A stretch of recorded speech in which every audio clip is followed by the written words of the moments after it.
Welcome to Are We Ready? Districts and programs collaborating around language-focused pre-K-3 transitions. This webcast is about transitions and how district and program leaders can collaborate to promote equitable opportunities for multilingual children and their families across early elementary settings and early care and education settings.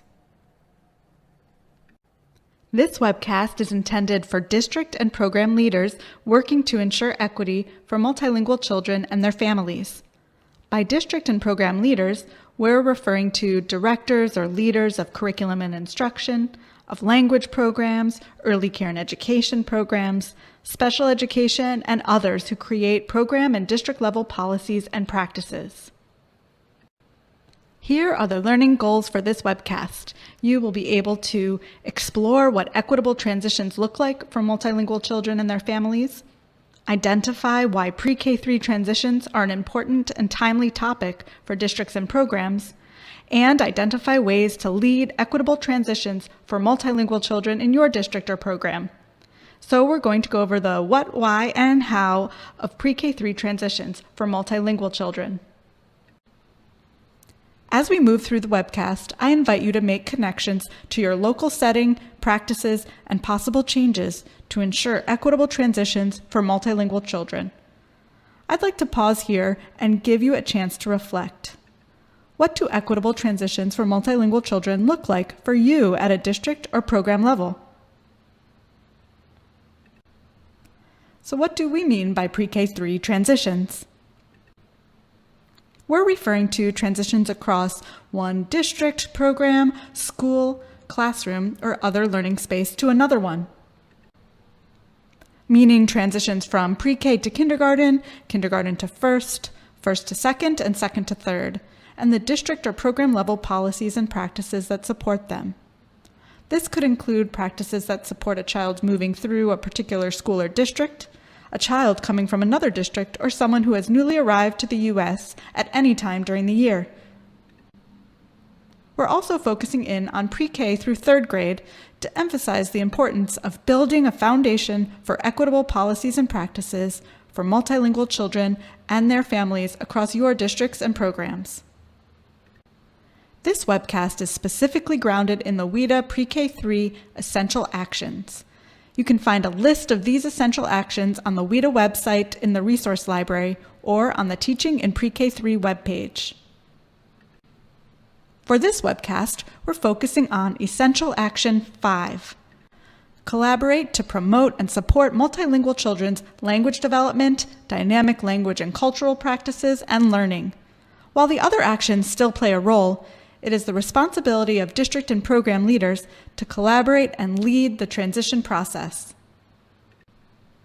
So why are pre-K-3 transitions for multilingual children an important and timely topic for districts and programs? Transitions are connected to multilingual children's right to language and learn using all of their dynamic language resources. Researchers Castro and Meek highlight how Castaneda versus Pickard, Lau versus Nichols, and other court cases before and since are ultimately about children's civil rights related to educational opportunity. Those rights should not be contingent on a child's age and should include their right to develop and maintain their two or more languages as resources for learning and understanding the world around them. The previous quote connects to transitions as a call for more asset-based notions of school or grade-level readiness, to reframe readiness from only focused on what children and families need to do, to refocusing on what district and program leaders can do, and the right and opportunity for children to language and learn. The right and opportunity to language and learn includes investing in curriculum, assessments, programs, and services that promote children's dynamic language and cultural practices, providing ongoing professional development about culturally and linguistically sustaining policies and pedagogy, promoting reciprocal family engagement and community engagement, and pushing up early childhood policies and practices like joyful play-based learning, inquiry-based learning, and anti-bias education. Those were just a few of the reasons why this topic of transitions is important and timely.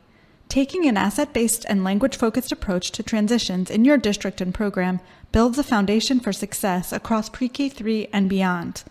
Children are often sent into English-dominant environments when they transition across districts, programs, or schools. This is a call to be a leader in promoting and incorporating children's and families' multilingualism and multiculturalism.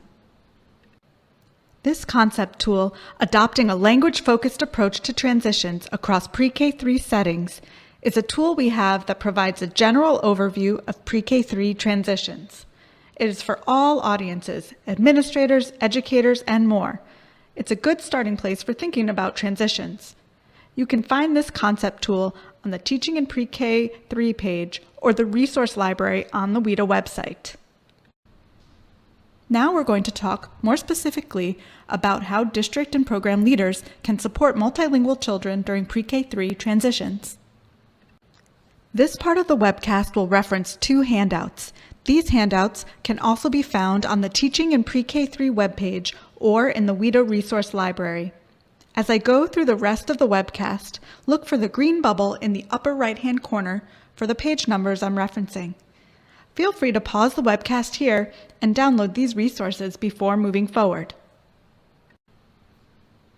There are 3 ways that I'll highlight to support multilingual children during pre-K3 transitions in your context: engaging in self-reflection, collaborating with children, families, and communities, and collaborating with other district or program leaders. First, we're going to start with self-reflection.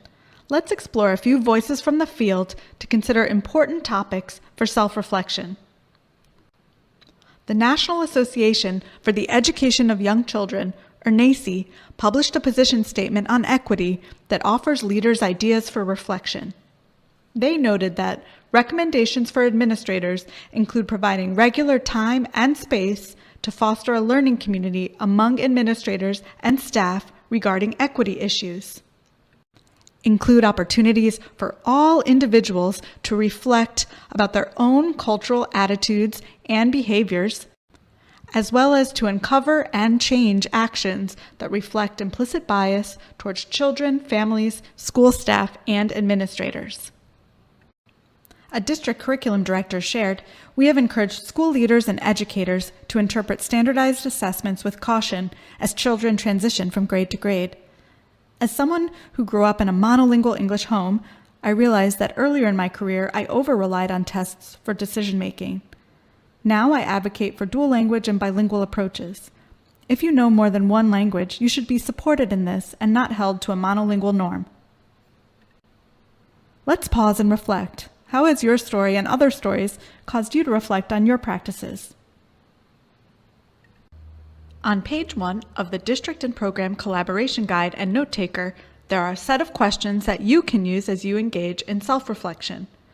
These questions focus on what you've learned and believe about school readiness and transition practices, what you already know and the skills you have, what you think about the role of multilingual families, other caregivers, and communities during transitions, and what you think collaboration around transitions should look like.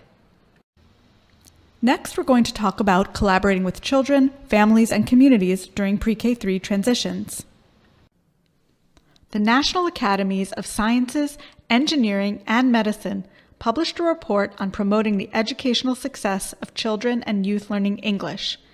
They found that families are critical partners in the goal of maintaining and supporting home language development.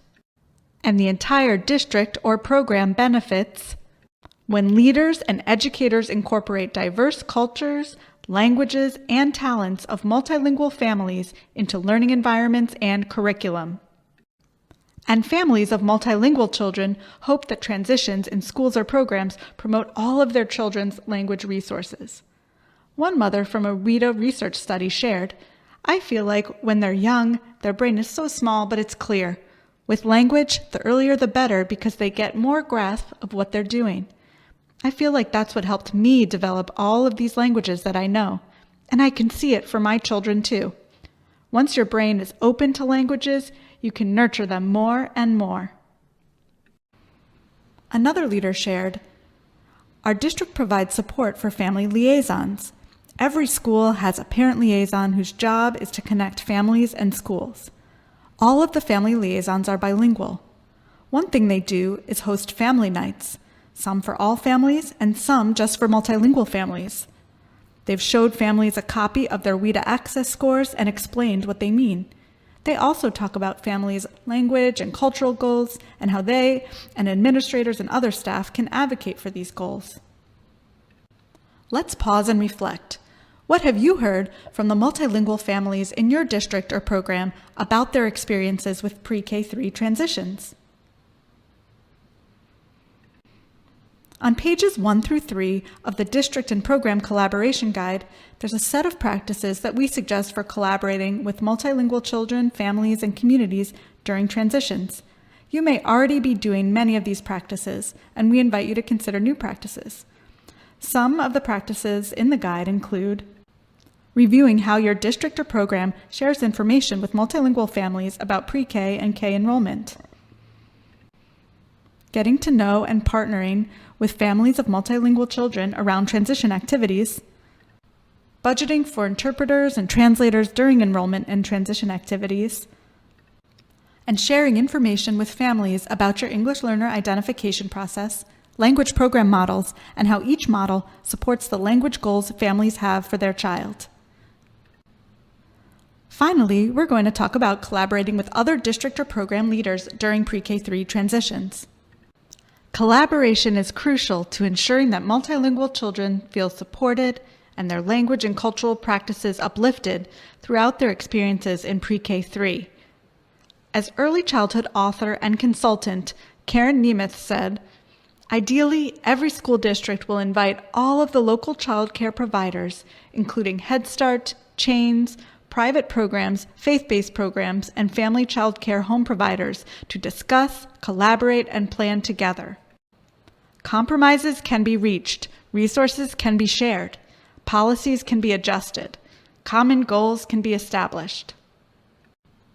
Principal April Lowe shared, for the first time in a long time, our district did professional learning across pre-K and K. They asked us to look at units together and focused in on standards, learning targets, and connected language targets. The district leaders wanted to make sure that language is embedded from the beginning and things are streamlined across grade levels. Let's pause and reflect. How have you collaborated with other district and program leaders around PreK-3 transitions for multilingual children? Pages 3 and 4 of the District and Program Collaboration Guide have a set of practices we recommend for collaborating with other district and program leaders to form the building blocks for transitions for multilingual children in your settings. You're likely doing many of these practices, and we hope there are opportunities to build on what you're already doing. Some of the practices in the guide include exploring research and what other districts and programs are doing for transitions, and creating formal linkages between your district or program and the programs that multilingual children in your area attend for pre-K. Offering professional learning opportunities around creating a welcoming environment for multilingual children and their families. Providing time and resources for vertical and horizontal collaboration. And checking for and addressing deficit approaches and biases in district programming, policies, and data-informed decision-making. This brings us to the end of this webcast. So where do we go from here? Let's return to our previous conversation around reframing transitions from what children and families need to do to how you can ensure the right and opportunity for children to language and learn. This slide offers some ideas for how you can move forward towards reframing transitions to build equitable policies and practices for multilingual children and their families. We encourage you to take a moment to jot down one next step for yourself. We invite you to come back anytime to revisit this webcast and check out the related resources, including the recommended resources and references list that's on the Teaching in PreK-3 webpage. The WIDA website also has additional resources you could explore. Thank you so much for viewing this webcast. We wish you all the best as you lead equitable transitions for multilingual children across PreK-3 in your districts and programs.